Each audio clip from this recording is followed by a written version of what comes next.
You know that moment when you realize someone has finally pushed you too far, when patience runs out and you decide enough is enough. Well, for me, that moment came when I watched Isabella Jones's pristine white Lexus SUV dangling 10 feet in the air, suspended by the massive forks of my sugarcane loader, while she screamed bloody murder from the driver's seat. Yeah, I know how that sounds, but let me tell you, she absolutely deserved it. My name's David Wilson, and 72 hours before that beautiful moment of poetic justice, I was standing in front of 20 meters of destroyed fence, staring at tire tracks that led straight from Isabella's driveway to my property. She hadn't just accidentally bumped my fence.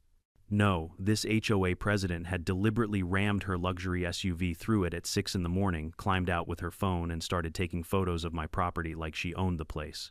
Her excuse: property inspection. On my land she had absolutely zero authority over. I dealt with Isabella's power trips for 6 months. The constant complaints, the threatening letters, the attempts to force me, a third-generation sugarcane farmer, to follow her precious HOA rules that didn't even apply to my property, but destroying my fence, creating fake evidence to try and steal my land. That crossed a line she couldn't uncross. So yeah, when I finally got her SUV suspended in the air like a trophy with Marcus, my retired cop buddy, standing nearby, confirming everything I did was completely legal, I'll admit it, I smiled. But I'm getting ahead of myself. Before I tell you how Isabella Jones ended up dangling above my farm, begging to be let down, you need to understand the whole story, because this wasn't just about a fence. This was about a woman who thought power meant she could crush anyone in her path, and the moment she learned, she was dead wrong. But before we dive in, I've got a question for you. Where are you watching this from, and what time is it where you are? Drop your location and local time in the comments below. I love seeing where this story reaches, and if you're new here, hit that subscribe button, because trust me, you'll want to hear how this ends. Now let me take you back to where it all started. The Wilson family farm has been in my blood since before I could walk. 50 acres of prime Louisiana sugarcane stretching out under that hot southern sun, worked by 3 generations of Wilsons. My grandfather bought this land in 1952 with every penny he had, built it from nothing into something that could feed a family. My father expanded it, modernized it, turned it into a profitable operation. And when he passed 8 years ago, he left it to me with one instruction: don't let anyone take what we built. I've held on to those words through droughts, floods, market crashes, and equipment failures. But I never thought I'd need them to fight off a homeowners association president with a god complex. The farm sits on the eastern edge of what used to be rural farmland. But about 15 years ago, developers came in and built Magnolia Heights, one of those upscale residential communities with pristine lawns, identical mailboxes, and enough rules to make your head spin. You know the type: no cars in driveways, overnight grass height must be between 2.5 and 3 inches, fence colors must be from an approved pallet. The whole 9 yards. Here's the thing though, my farm predates that entire neighborhood by half a century. I was here first. And unlike the folks who bought into Magnolia Heights, I never signed their covenant, never joined their HOA, never agreed to follow a single one of their rules. My property line runs right along their western border, but that line might as well be a national boundary for all the authority they have over my land. Most of my neighbors in Magnolia Heights understood that. Good people, honestly. They'd wave when they drove past, sometimes stop to buy fresh sugarcane in the fall, ask questions about farming. We coexisted just fine for years. Then Isabella Jones bought the corner lot property 3 years ago. Isabella was 52, impeccably dressed, drove that white Lexus RX like it was a throne on wheels. She had this way of looking at you: chin, slightly raised eyes narrowed like she was mentally calculating your net worth and finding you wanting. Within 6 months of moving in, she'd gotten herself elected HOA president. And from what I heard through the grapevine, she ran that position like a military dictatorship. The trouble started about 6 months before the fence incident. I was out spreading fertilizer on the south field, organic stuff, but yeah, it has a smell, when Isabella came marching onto my property in heels and a pantsuit, phone in hand, already mid-complaint. "Mr. Wilson, this odor is unacceptable," she announced, like she was handing down a court order. "The residents of Magnolia Heights have a right to enjoy their properties without this assault on their senses." I'd stopped the spreader, wiped my hands, and walked over. "Ma'am, I appreciate the feedback, but this is a working farm. Has been since 1952. Fertilizer is part of farming. I use the organic stuff, apply it during approved hours, follow all county regulations. I don't care about county regulations.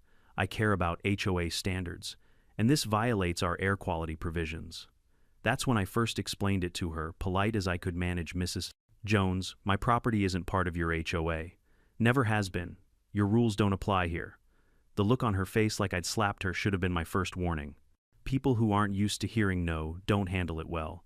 She'd left that day, but the letters started the next week. Formal complaints about noise from my equipment, about my fence being aesthetically inconsistent with neighborhood standards, about my workers' trucks being commercial vehicles that violated parking restrictions, never mind they were parked on my property.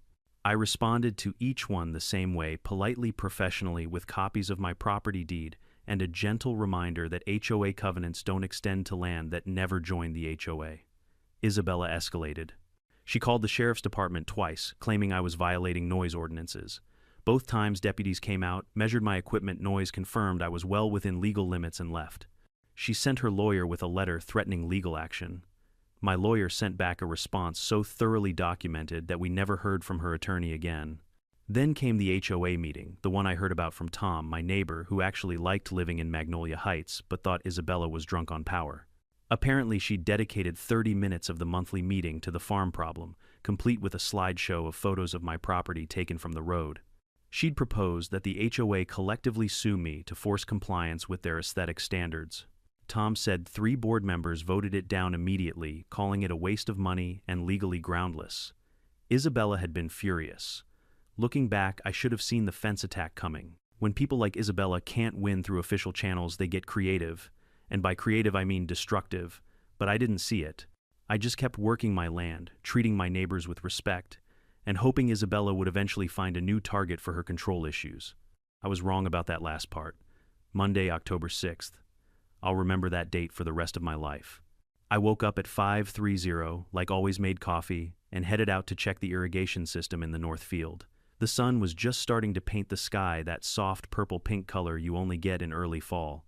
Everything seemed normal until I walked around the east side of the property and saw it.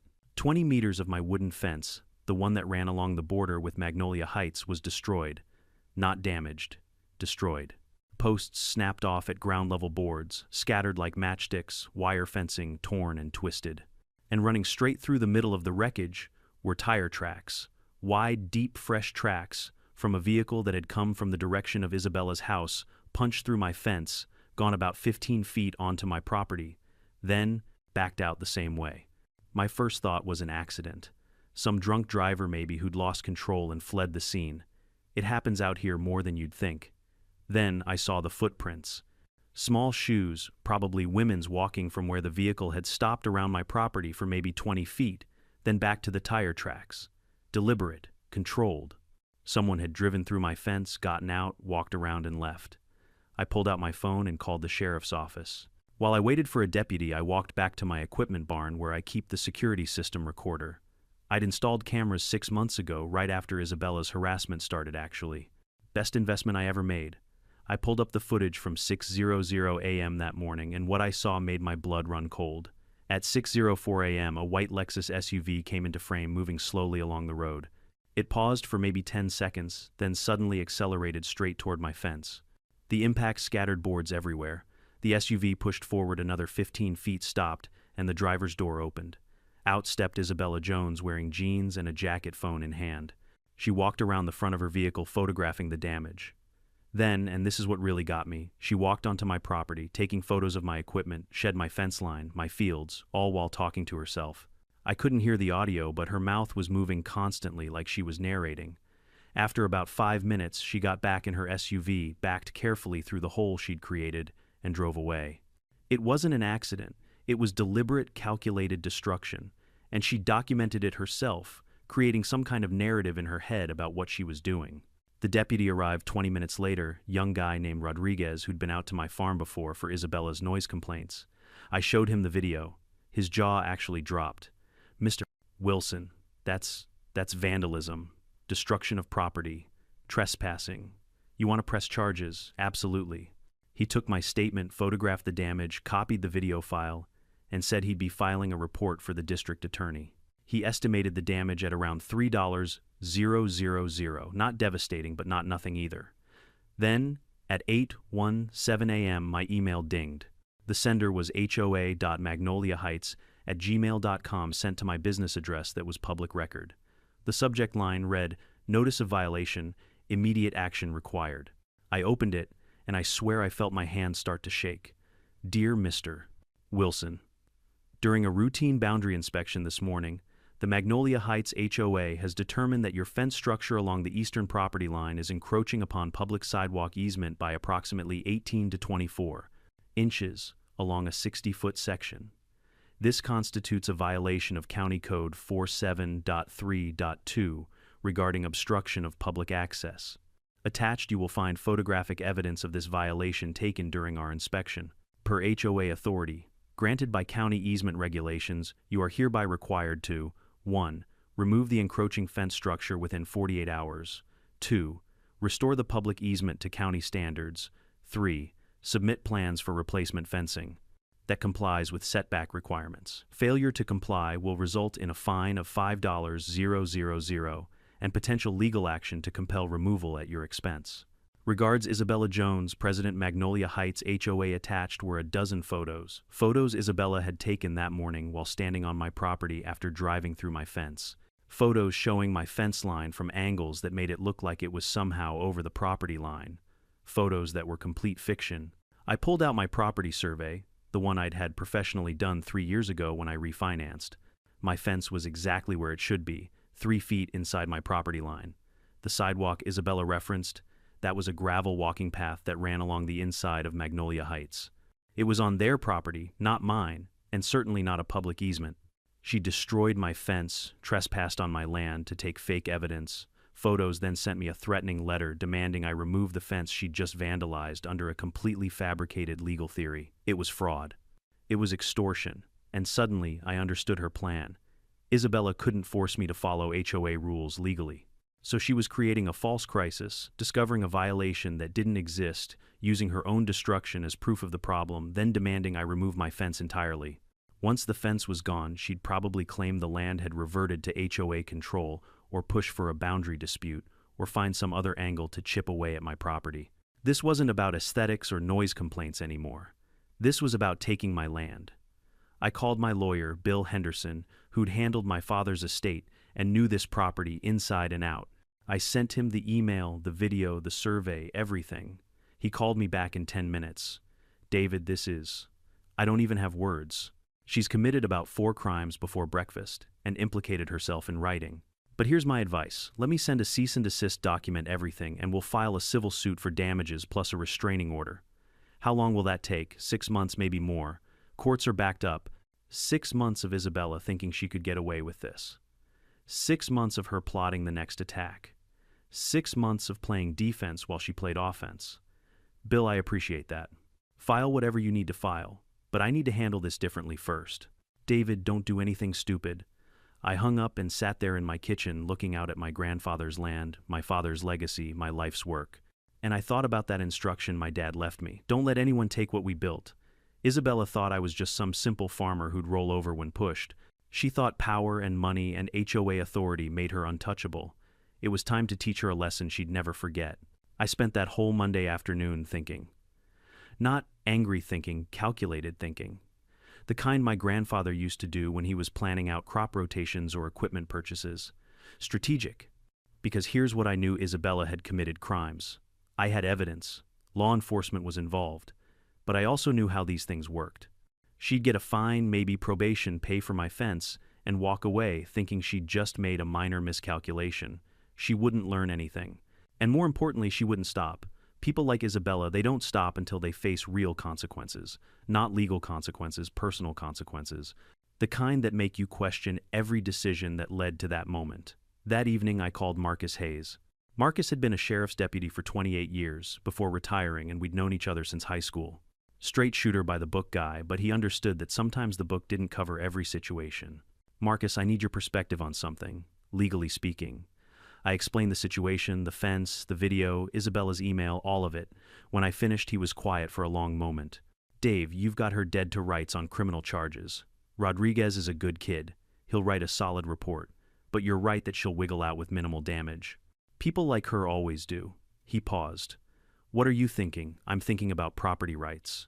About what I'm legally allowed to do on my own land if someone's, say, blocking my agricultural operations.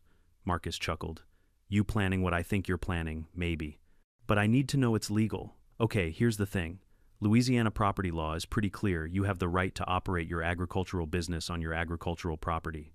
If a vehicle is parked on your land without permission and it's interfering with your operations, you have the right to move it. Towing it, relocating it to a non-interfering position that's within your rights, as long as you're not damaging the vehicle and it's genuinely in your way. And if that vehicle happens to be moved by, say, farm equipment is a legal means of moving obstacles on a farm. I've seen cases where tractors moved cars out of fields, forklifts, relocated vehicles blocking barn access. As long as the vehicle owner is trespassing or parked illegally on your property, you're protected. My mind was already working through the logistics. What if the owner is in the vehicle when it's moved? Even better, actually. Shows you gave them opportunity to move it themselves and they refused. Just make sure you've got witnesses and cameras running. Always do. Dave, whatever you're planning, just remember it's only legal if they're actually on your property illegally. You can't lure someone onto your land under false pretenses. What if they come onto my land voluntarily, say for a meeting they requested, then they're there of their own free will, and if they park somewhere stupid, well, that's on them. We talked for another 20 minutes going over the specifics. When I hung up, I had the bones of a plan. Next, I called Dave Reeves, different Dave. We called him Engineer Dave to avoid confusion. Dave worked for the county planning department, and more importantly, he was obsessive about property records and surveys. Dave, I need you to do me a favor. Pull every single document related to the Magnolia Heights development and the properties bordering my farm, especially Lot 47 Isabella Jones's property. Looking for something specific: boundary acknowledgments, easement agreements, anything that shows what she agreed to when she bought that property. Give me a day. I'll dig through the files. Tuesday morning, Engineer Dave called back. David, you're going to love this. When Magnolia Heights was developed, the county required the developer to get boundary acknowledgement agreements from all adjacent property owners. Your father signed one in 2010, confirming the exact boundary line. And here's the kicker. Every property owner in Magnolia Heights, as part of their purchase agreement, had to sign a document acknowledging the existing boundaries of adjacent properties, including yours. Isabella signed this. Her signature is right here on the 2018 filing. She explicitly acknowledged the Wilson property boundary as legally established and agreed not to dispute it. That was it. That was the ammunition I needed. I spent Tuesday evening setting up. I positioned 2 additional cameras with clear views of the equipment yard and storage area. I charged my phone and my backup phone. I prepped the Caterpillar TH414C, my sugarcane loader, a beast of a machine with forks that could lift 8 tons of bundled cane. Then I composed an email: Mrs. Jones, I received your notice regarding alleged fence violations. I strongly dispute your claims and have documentation proving my fence is entirely on my property and violates no codes or easements. However, in the interest of neighborly relations, I'm willing to meet with you and any HOA representatives to review the boundary survey and resolve this matter directly. I propose we meet at my farm this Thursday, October 9th at 2:00 p.m. We can walk the property line together with our respective documentation. Please confirm your attendance. I believe a face-to-face discussion will clear up this misunderstanding. Sincerely, David Wilson. It was perfect bait. I was offering her exactly what she wanted, a chance to confront me on her terms with witnesses to pressure me into backing down. She'd see it as an opportunity to dominate me in person. She took it. Her response came Wednesday morning: Mr. Wilson, I will attend with 2 HOA board members. We expect your full cooperation and documentation. This meeting will determine whether we proceed with legal action. Thursday at 2:00 p.m. I had less than 48 hours to prepare. I called Marcus. It's on. Thursday afternoon. Can you be here? Wouldn't miss it. I called Engineer Dave. Bring those documents Thursday. I want them in a folder, official looking. Done. Wednesday afternoon, I walked my property, marking out exactly where I'd position myself, where the cameras would have the best angles, where the loader would be parked for routine operations. I put up a fresh sign in the equipment yard: active operations area, no unauthorized parking. Vehicles will be relocated. County code required I post warnings in areas where I operated heavy machinery. I was just following the law. That night I barely slept, not from nerves, from anticipation, because I knew Isabella. She'd come in hot, aggressive, confident. She'd park wherever she wanted, probably right in the middle of my workspace, because she didn't respect boundaries. And when she did, I'd teach her what boundaries really meant. Thursday, October 9th, 1:45 p.m. Everything was ready. The Caterpillar was parked near the equipment shed, keys in the ignition. Jorge. my most experienced equipment operator standing by. Marcus was sitting in his truck at the edge of my property, looking casual but recording everything on his dashboard camera. Engineer Dave was in my kitchen, the folder of documents on the table, his own phone ready to record. I'd even mowed the grass that morning. Wanted everything to look professional. At 1:58 p.m., a white Lexus SUV came up my driveway, followed by a silver Honda Accord. My security camera caught them both as they approached the farmhouse. Isabella parked exactly where I knew she would, right in the middle of the equipment yard, directly in front of the barn entrance, 5 feet from the no parking sign. The audacity was almost beautiful. 2 people got out of the Honda, Mark Stevens and Carol Reed, both HOA board members I recognized from neighborhood events. Decent people who looked distinctly uncomfortable. Isabella emerged from her Lexus wearing a cream-colored pantsuit and heels, carrying a leather portfolio like she was attending a corporate merger. I walked out to meet them, keeping my expression neutral. Mrs. Jones, Mr. Stevens, Mrs. Reed, thanks for coming. Isabella didn't bother with pleasantries. Mr. Wilson, we're here to discuss your compliance with the fence violation notice. I trust you've prepared the removal plan. Actually, I've prepared documentation proving there is no violation. If you'll come inside, I've got everything laid out. I'd prefer to inspect the fence line first, Isabella said, gesturing toward the eastern boundary. Since that's the actual issue, of course. But Mrs. Jones, you'll need to move your vehicle first. It's parked in an active operations area. She barely glanced at her Lexus. It's fine where it is. This won't take long. Ma'am, that's a designated work zone. I've got equipment moving in and out, and Mr. Wilson, she cut me off, voice sharp as glass. I'll park wherever I need to park to conduct official HOA business. Now shall we examine the fence line, or are you going to waste more time with irrelevant complaints? Mark and Carol looked at each other. Mark cleared his throat. Isabella, maybe we should just move the car. It'll take 30 seconds. The car is fine, Mark. Mr. Wilson is stalling. She turned back to me. The fence. Now. I held up my hands in surrender. Your choice. But I did warn you. We walked toward the eastern boundary, me, leading Isabella right behind me, practically radiating smugness, Mark and Carol trailing uncomfortably. As we walked, I asked Mrs. Jones, when you inspected the fence Monday morning, did you bring a surveyor? She stiffened slightly. I conducted a visual inspection based on HOA records. Visual inspection at 6:00 a.m. After you drove your vehicle through my fence. She stopped walking. I have no idea what you're talking about. I pulled out my phone, opened the video file, and turned it toward her. Her face went from tan to white as she watched herself ram through the fence, step out and walk around photographing. That's edited. Fake? You can't. It's time-stamped high definition and already in the hands of the sheriff's department. Deputy Rodriguez filed a criminal report Monday afternoon. Mark stepped forward, staring at the phone. Isabella, did you actually drive through his fence? Of course not. This is obviously manipulated. To ma'am, I interrupted. I've also got your email from Monday claiming you discovered a violation during a routine inspection. Same morning as this video. You want to explain how you inspected a fence you just destroyed. Her mouth opened and closed. Carol actually took a step back, like she wanted to distance herself from what was happening. Isabella recovered switching tactics. This is a distraction from the real issue, which is your fence's encroachment on public easement. I have photographic evidence. Evidence you took while trespassing on my property after committing vandalism. Yeah, I saw those photos. Interesting angles you chose. Almost like you were trying to make my fence look like it was in the wrong spot. I pulled out a folded document. This is my property survey from 2021. Professionally done, filed with the county. Shows my fence is 3 feet inside my property line. No encroachment, no violation. Surveys can be wrong. This one isn't. And here's the thing, Mrs. Jones. When you bought your property in 2018, you signed a boundary acknowledgement agreement.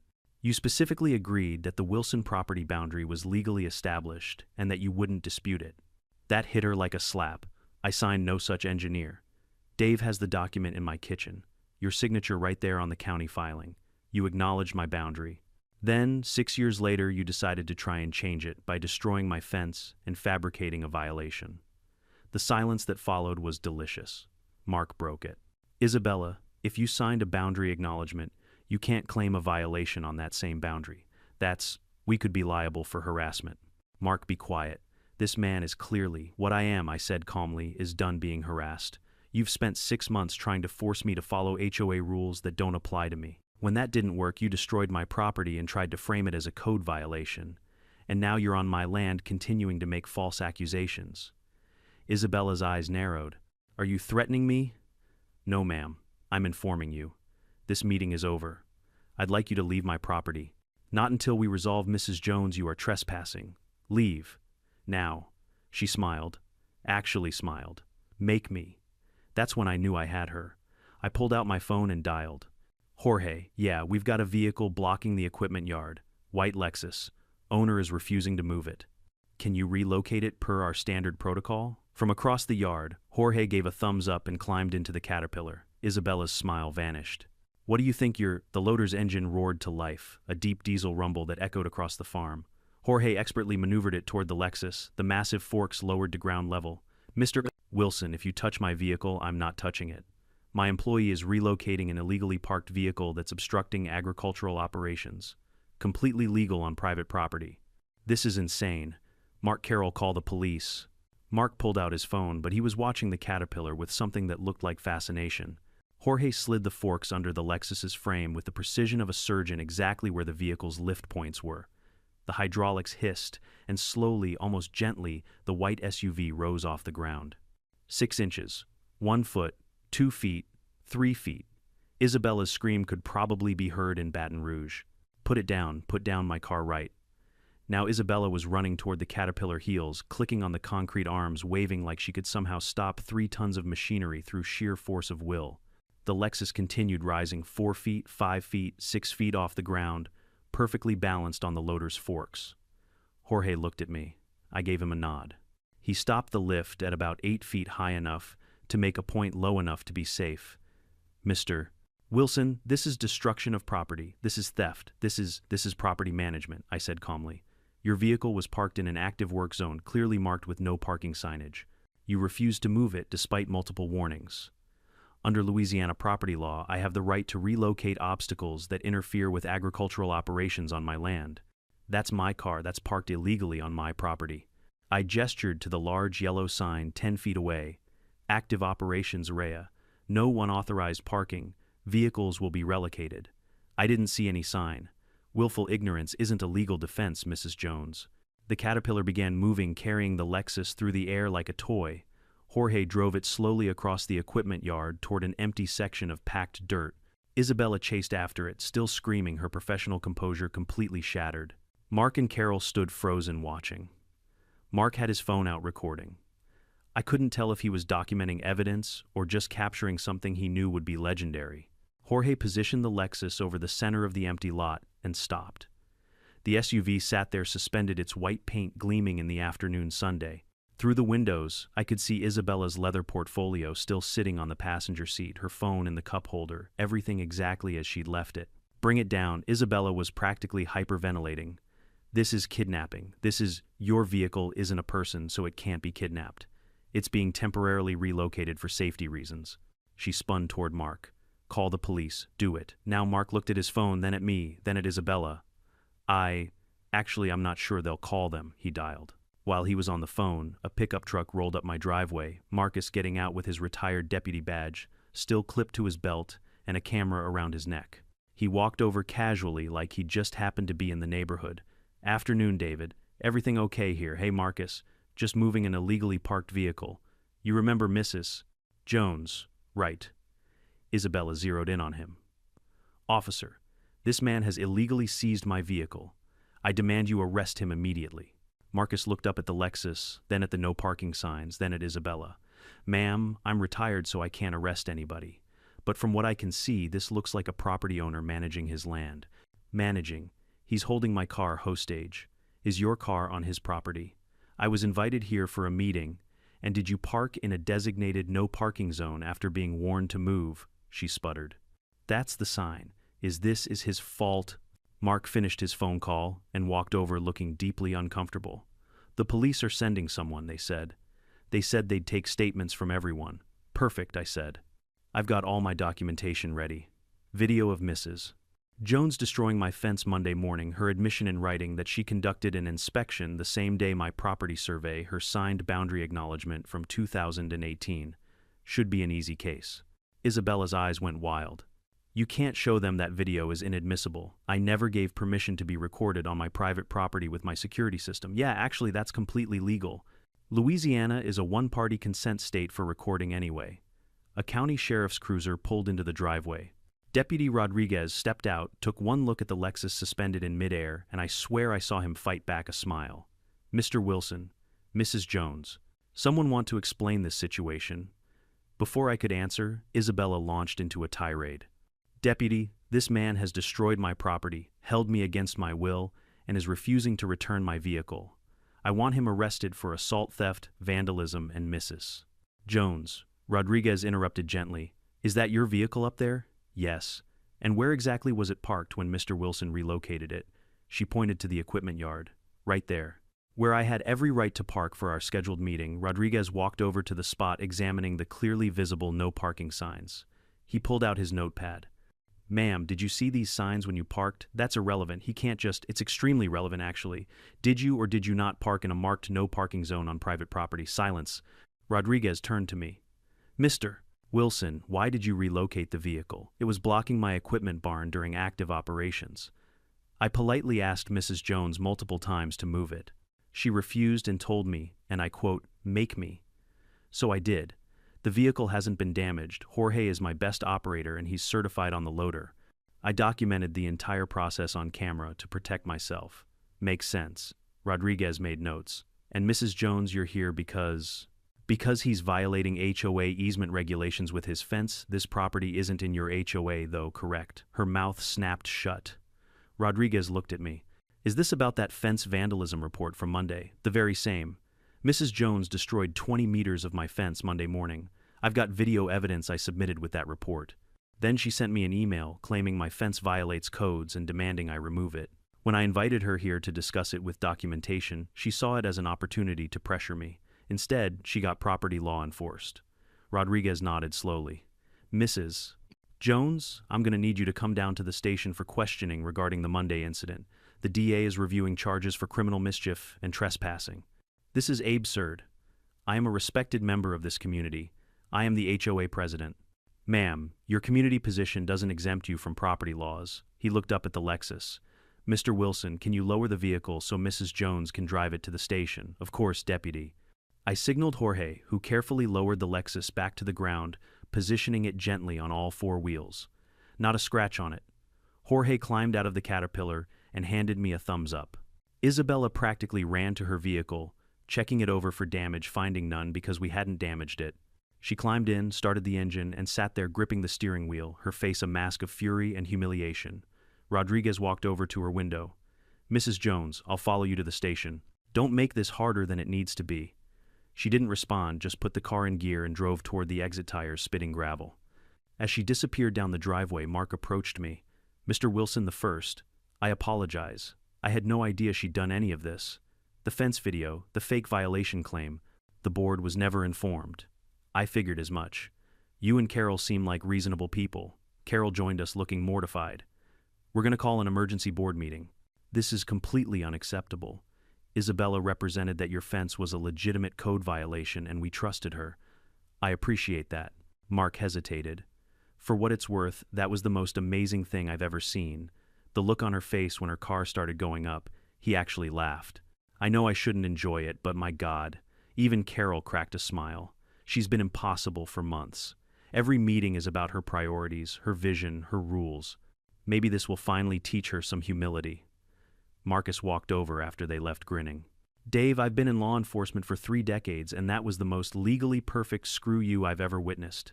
Stayed inside the law completely. You gave warnings she refused. You relocated the obstruction. Clean as a whistle. Plus, with that Monday video and her written admission, she's cooked. Engineer Dave came out of the house, still holding the folder of documents. Did you even need these? The threat of them was enough. He laughed. Next time you need county records pulled for psychological warfare, I'm your guy. That evening, after everyone had left, I walked my property line. The broken fence. The equipment yard where the Lexus had Saturday. The loader now parked and quiet. I thought about Isabella's face when she realized I'd actually done it.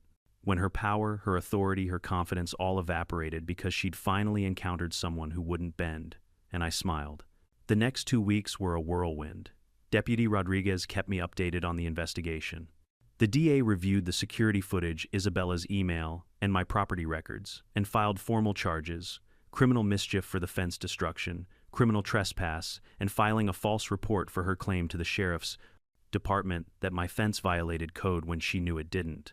Isabella's lawyer tried to get the charges dismissed, arguing that she was acting in her capacity as HOA president investigating a legitimate complaint.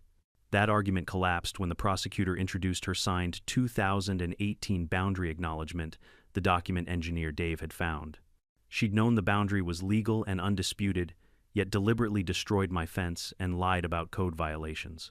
The criminal case was headed for trial, but before it got that far, Isabella took a plea deal: 6 months probation, mandatory anger management classes, $3, 0 inches restitution for my fence, and a formal admission of wrongdoing. The real consequences, though, came from Magnolia Heights itself. 3 days after the Lexus incident, as it became known in the neighborhood, Mark Stevens called me. "David, I wanted to give you a heads up. We're holding an emergency HOA board meeting tonight. About Isabella. I appreciate the information.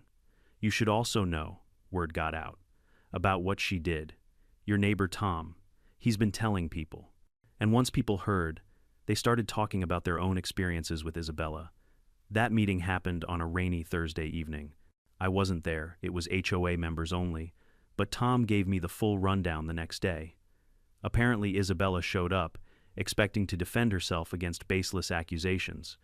Instead, she walked into a room of 36 homeowners, many of whom stood up to share stories. Mrs. Patterson from Lot 12, Isabella had fined her $500 for having the wrong shade of mailbox, paint a color that was on the approved list when Mrs.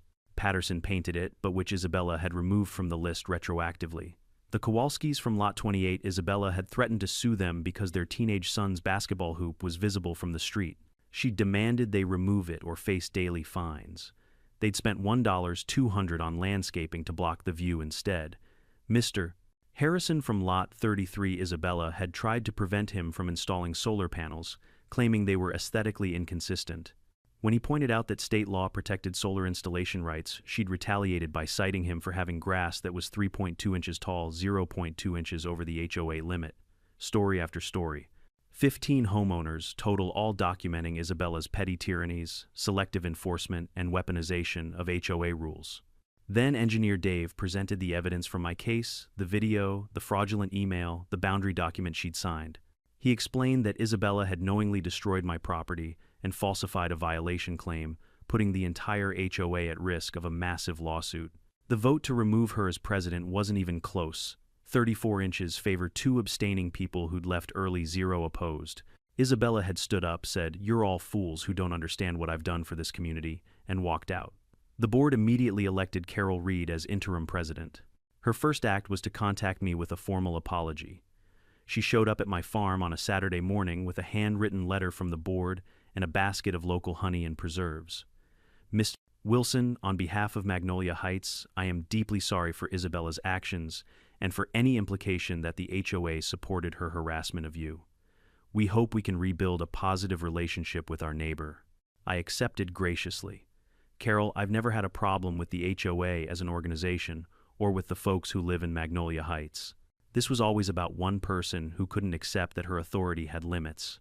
Well, that person is no longer in a position to abuse her authority, and we're reviewing every fine and citation she's issued in the past 2 years to make sure there weren't other irregularities. They found plenty. Turned out Isabella had been pocketing some of the fine money instead of depositing it in the HOA account. That triggered a financial audit which revealed she'd also been billing personal expenses to the HOA, her car, detailing her landscaper, even a vacation she'd claimed was HOA conference travel. The board filed a civil suit against her for embezzlement and fraud. Between that lawsuit and my potential claim for the fence damage plus punitive damages for her fraudulent violation claim, Isabella was looking at serious financial consequences. And then came the twist I never saw coming. 3 weeks after the board meeting, I got a call from a real estate agent. "Mr. Wilson, my name is Patricia Gomez. I represent the owner of 1247 Magnolia Heights Drive, Isabella Jones property. She's directed me to contact you about a potential purchase. Purchase of what your property, Mrs. Jones, would like to make an offer on your farm." I actually laughed out loud. "You're joking." I No, sir. She's authorized me to offer $2.5 million for your 50 acres. That was well above market value for agricultural land.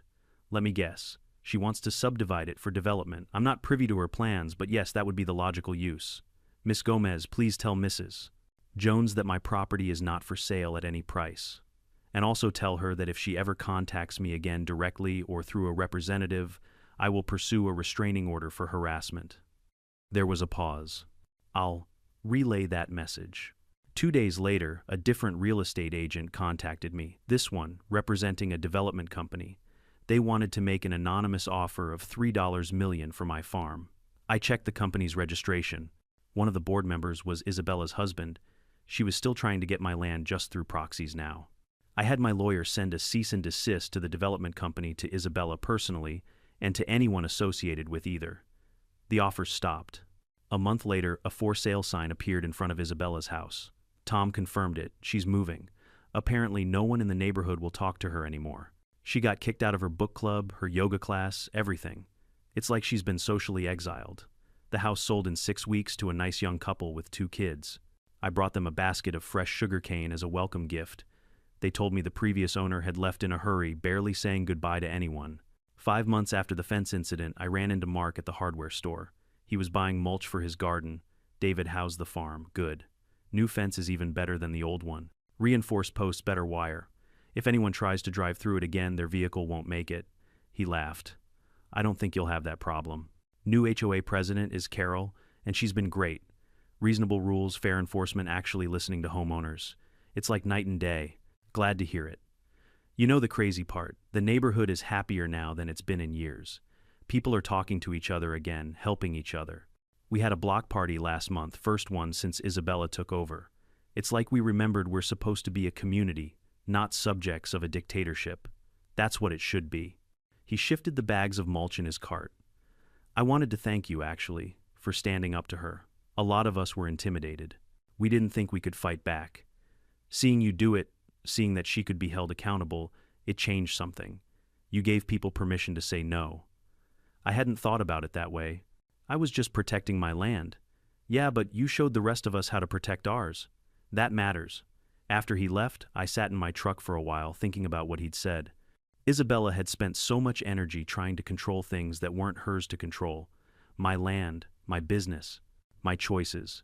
And in the end, all that effort hadn't gotten her what she wanted. It had cost her everything she had. The new fence went up in early November. I hired a professional crew this time, used treated lumber that would last 30 years, installed LED motion lights every 20 feet, and added 3 more security cameras. The total cost was $8,500, which Isabella's restitution payment covered with $5,500 left over. I used that money to pave the driveway I'd been putting off for 2 years. So in a weird way, Isabella had funded improvements to the very property she'd tried to diminish. The criminal case resolved in December. Isabella completed her probation terms, paid all fines and restitution, and attended the court-mandated anger management program. I heard through the grapevine that she'd moved to a condo in Baton Rouge, no HOA there, ironically. Just a building management company she had no control over. The civil lawsuit from the HOA board settled out of court. Isabella repaid $47, 0 inches embezzled funds, and improper charges. Several homeowners she'd illegally fined also got refunds. By January, it was like she'd never existed. The new HOA board, under Carol's leadership, revised the covenant to add oversight provisions, term limits for officers, and a formal appeal process for violations. They asked me to review the sections about boundary properties to make sure there were no overreach issues. I helped them write language that was fair to everyone. The HOA could make requests, but not demands of adjacent properties. All boundary disputes required professional surveys before any action, and officers who acted outside their authority could be held personally liable. Basically, the Isabella Prevention Act, Carol joked when we finished. But the biggest change was in the community itself. My relationship with Magnolia Heights went from antagonistic to collaborative. Homeowners started stopping by the farm not to complain but to visit. Parents brought kids to see how sugarcane grows. A retired couple asked if they could walk their dog along my fence line in the mornings. I said yes, and they brought me coffee every Saturday as thanks. In March, the elementary school asked if I'd do a field trip presentation about agriculture. I brought stalks of sugarcane, showed the kids how we harvest and process it, explained why farms matter. One little girl asked Mr. Wilson, "Why do you love your farm so much?" I thought about my grandfather buying this land with everything he had. My father expanding it, protecting it, passing it to me with that one instruction: don't let anyone take what we built. Because it's not just land, I told her, it's family, it's history. It's proof that if you work hard and treat things right, they'll take care of you back. And sometimes you have to fight to protect that. Her teacher smiled at me. She was one of Isabella's former neighbors. By summer, the whole incident had become a local legend. People in town called it the time David Wilson lifted that HOA lady's car with the sugarcane loader. Every telling exaggerated it a little more. The car got higher, Isabella screamed louder, the loader got bigger. I didn't correct anyone. Let them have their story. Because the truth was, it wasn't really about the car or the loader or even the fence. It was about boundaries, about respect, about understanding that power, whether it's HOA, authority, or property ownership or anything else, comes with limits. And when someone crosses those limits, repeatedly ignoring warnings and escalating aggression, sometimes the only language they understand is action. I didn't enjoy humiliating Isabella. I'm not that kind of person, but I don't regret it either, because nothing else had worked. Not politeness, not documentation, not legal letters or police reports. She only stopped when she faced a consequence so immediate and undeniable that she couldn't explain it away or lawyer her way out of it. Sometimes you have to show people where the line is by making them face what happens when they cross it. One evening in late August, almost a year after the whole thing started, I was standing by the new fence watching the sunset paint the sugarcane fields gold and purple. The cicadas were singing, the air smelled like summer earth, and everything felt exactly as it should. My phone rang. Unknown number. I almost didn't answer, but something made me pick up. "Mr. Wilson," a woman's voice, hesitant. "This is Isabella Jones." I was silent for a long moment. "Mrs. Jones, I wanted to call. I've been in therapy. Real therapy, not just the court-mandated anger management. And my therapist suggested I make amends to people I've harmed. I see. I'm not asking for forgiveness. I know what I did was wrong. The fence, the lies, all of it. I was so focused on controlling things that I couldn't see how toxic I'd become. How much damage I was doing." She sounded different. Smaller. Genuine maybe. "I sold my house. Left Magnolia Heights. Started over somewhere. I can't be in charge of anything. And I'm learning to be okay with that. To let go. That sounds like growth. I wanted you to know that what you did lifting my car, forcing me to face consequences, it was the wake-up call I needed. I hated you for it. For months I hated you. But it was the only thing that could have broken through my delusion that I was right. I didn't know what to say to that. Anyway, I'm sorry. Truly sorry. I'll never bother you again. I just wanted to say it once." The line went quiet, waiting. "I appreciate that, Mrs. Jones. I hope your fresh start goes well. Thank you. Goodbye, Mr. Wilson." She hung up. I stood there with my phone in my hand, watching the sun drop below the horizon, and felt something shift. Not forgiveness exactly, but closure. The sense that a chapter had fully ended. The farm was still mine. The fence was strong.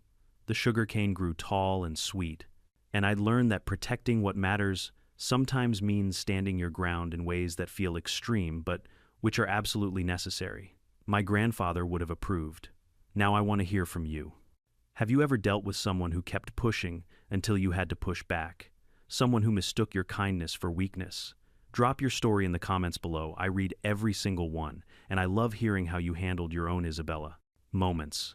And if you're new to the channel, hit that subscribe button and ring the notification bell. I share stories like this every week. Real people, real conflicts, real justice. Sometimes the good guys actually win, and I'm here to prove it.